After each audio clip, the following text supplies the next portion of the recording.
var eins og þetta væri sonur minn og ég var ekki eins einmana þegar hann var hjá mér.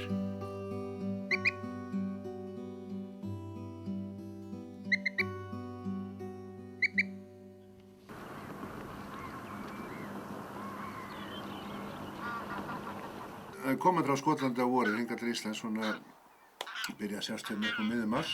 Grágæsastofninn hefur verið svona undanfarinn frá aldamótum, hefur verið svona og yfir 100.000 fuglar.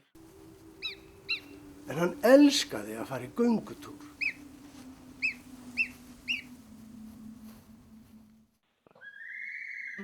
Við urðum mjög góðir vinir. Hann fann á sér þegar ég saknaði drengjana minna í Danmörku, þá kom hann, lagðist í kjöltu mína og malaði. Þá leið mér betur.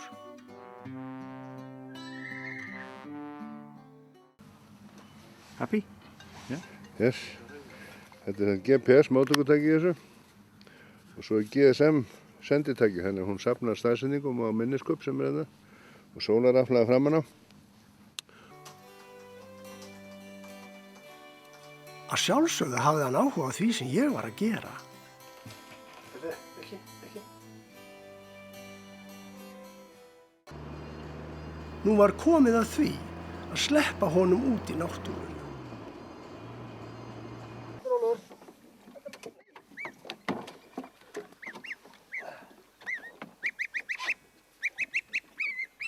Siggi, nei! En nú var komið að kveðjustundinni. Þetta gekk ekki lengur í íbúðinni. Hann varð að fara í pössun til nonnu.